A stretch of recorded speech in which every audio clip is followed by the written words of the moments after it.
Well, guys, this is your friend or bro rinnegan. How are you all? I hope all of are well. So guys, today I bring new fanfiction story.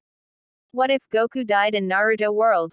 And this story will continue after defeating Frieza on planet Namek.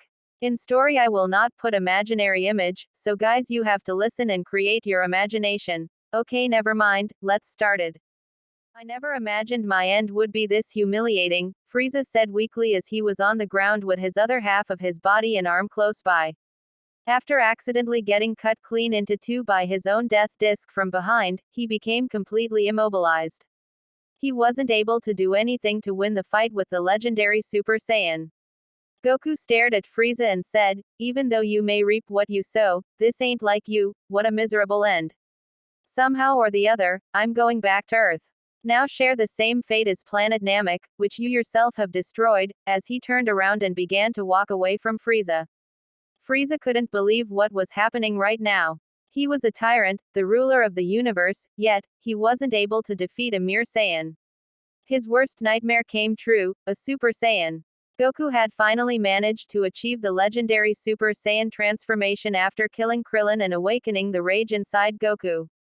No one had ever done this much damage to his body.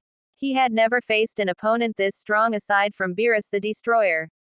Beerus was an exception, however, he couldn't accept the fact that a mere Saiyan was able to defeat him. This left Frieza to have no choice but to beg for mercy.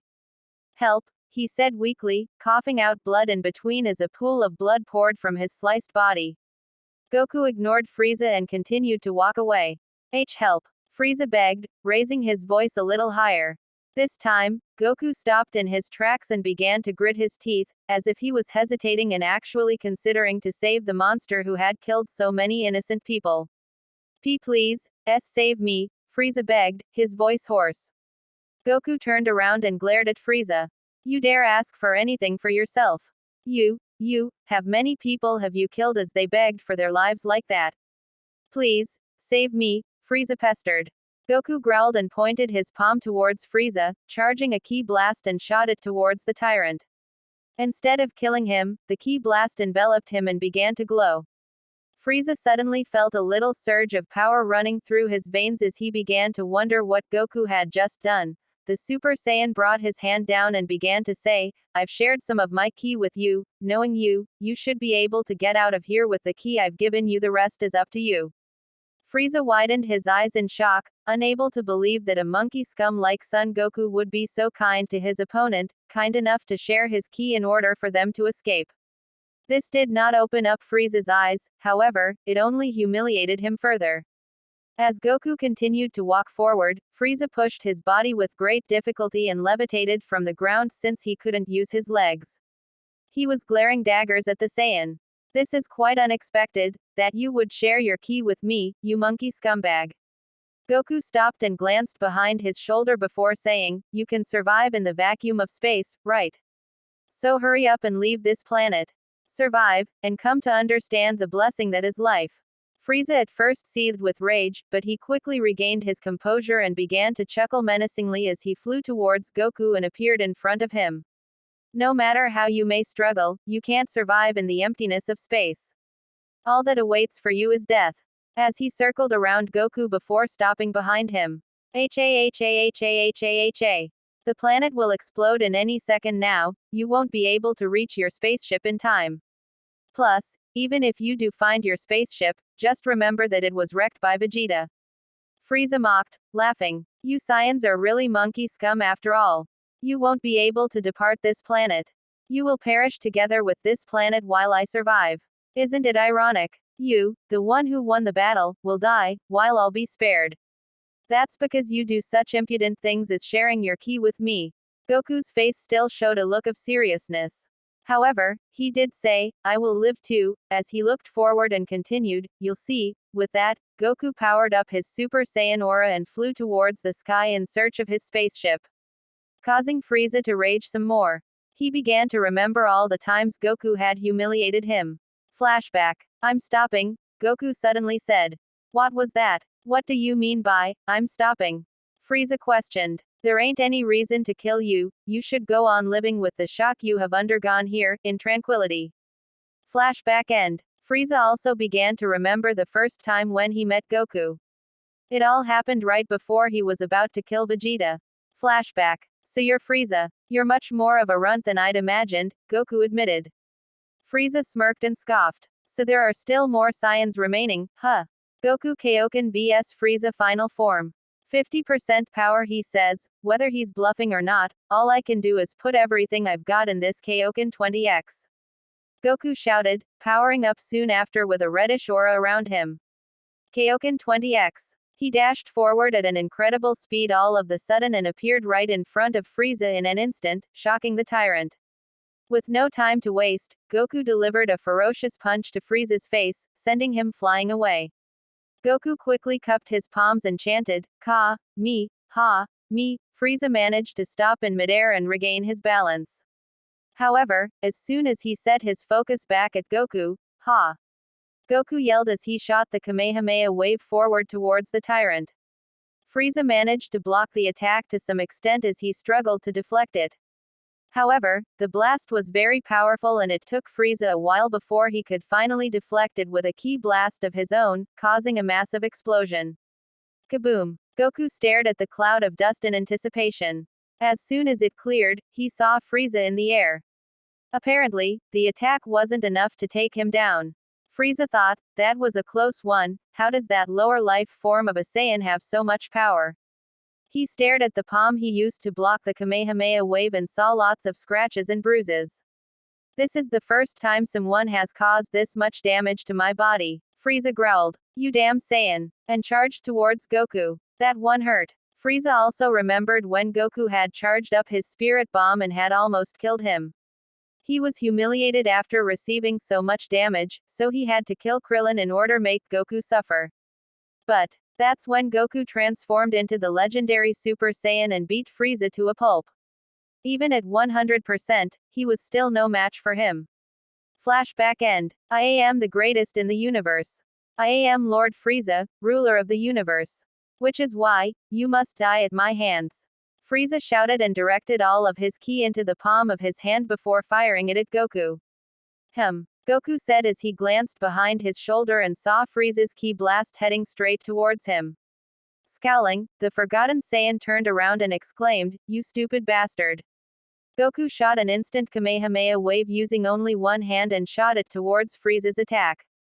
Both ki attacks clashed together, however, the Kamehameha wave was more dominant and soon enveloped Frieza's attack before hitting the tyrant, engulfing him in the blast. Kaboom! The Kamehameha wave destroyed most of the landscape around them, kicking up lots of dust. Goku looked at the place where Frieza was supposed to be and showed signs of sadness. He truly wanted Frieza to live and give up his evil ways. But the tyrant never learned his lesson. It was indeed pitiful, but nothing could be done about it. Frieza was now done for, and it's time get out of Namek before its inevitable destruction. With that, Goku skyrocketed towards his spaceship in hopes of escaping soon. He had achieved victory against Frieza and there was nothing else to worry about except escaping from Namek. King Kai's planet. King Kai was watching Goku return back to the spaceship with a pensive look on his face. This caused Tien to ask, King Kai, what happened to Goku and Frieza? Frieza is dead, King Kai answered. What? Yamcha, Tien, and Chaozu exclaimed in unison. Goku shared some of his ki to Frieza to give him a chance to live.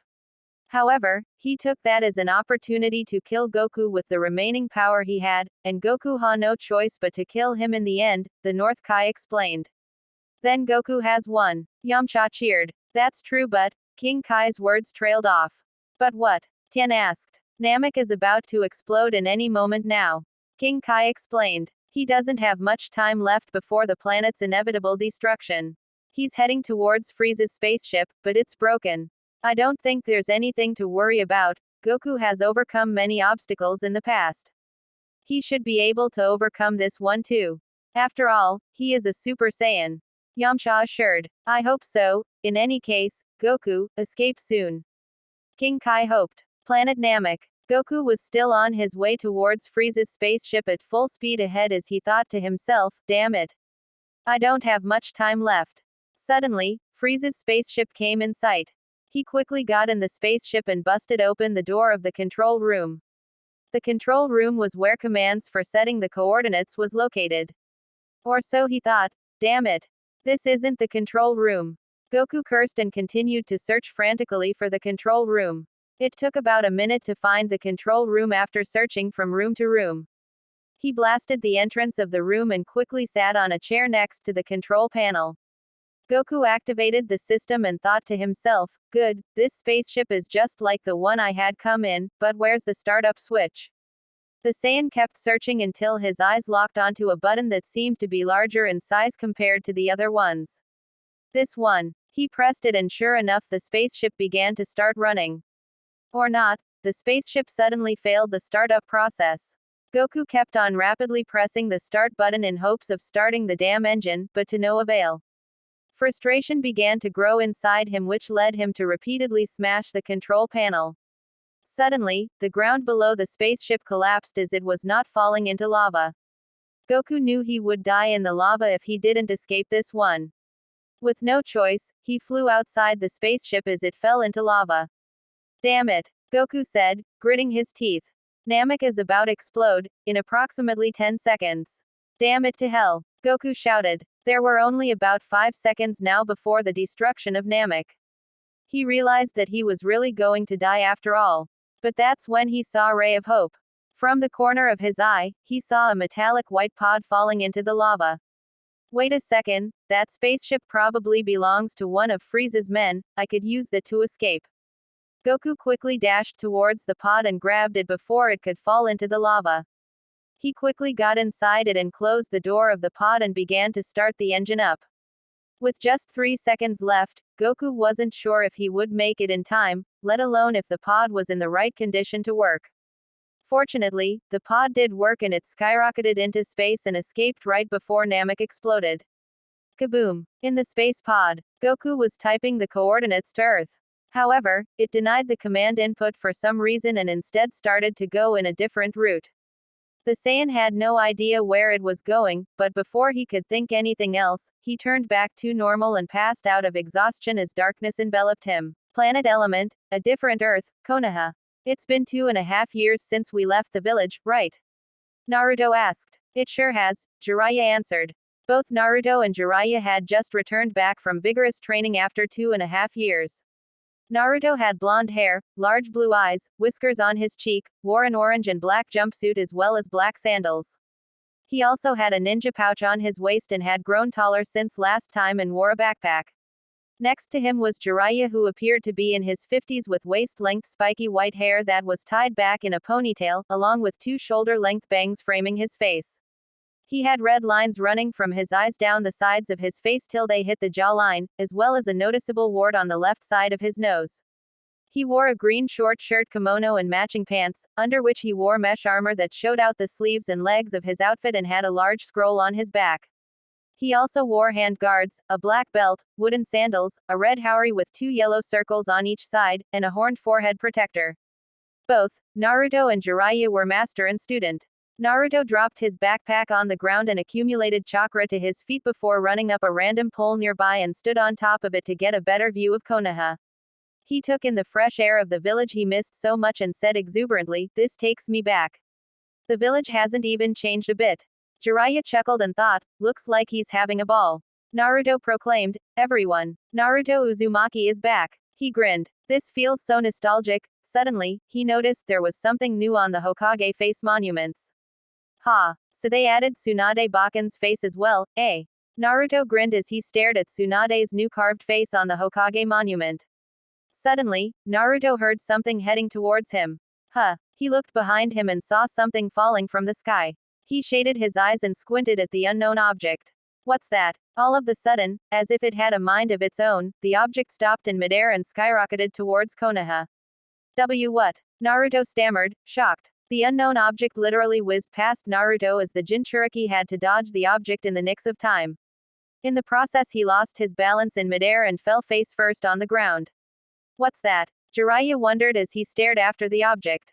The unknown object luckily didn't crash in the middle of Konoha. However, it did crash through Tsunade's monument and destroyed it, causing the object to stop moving after. Are we being invaded? Not good. It's right next to the Hokage's tower. Jiraiya thought. The object suddenly opened. Apparently it had a door on it. From inside, a wounded man with black spiky hair rolled out of it and plummeted towards the ground, seemingly dead. What the hell was that? Naruto panicked as he got up and rubbed his stinging nose. Well, guys, this is the end of first chapter. What if Goku died in Naruto World? I hope all of you like fanfictional story, or some of don't understand after listening story, but in just as in starting video, listen and create your imaginary image in your mind. That's for today, thank you.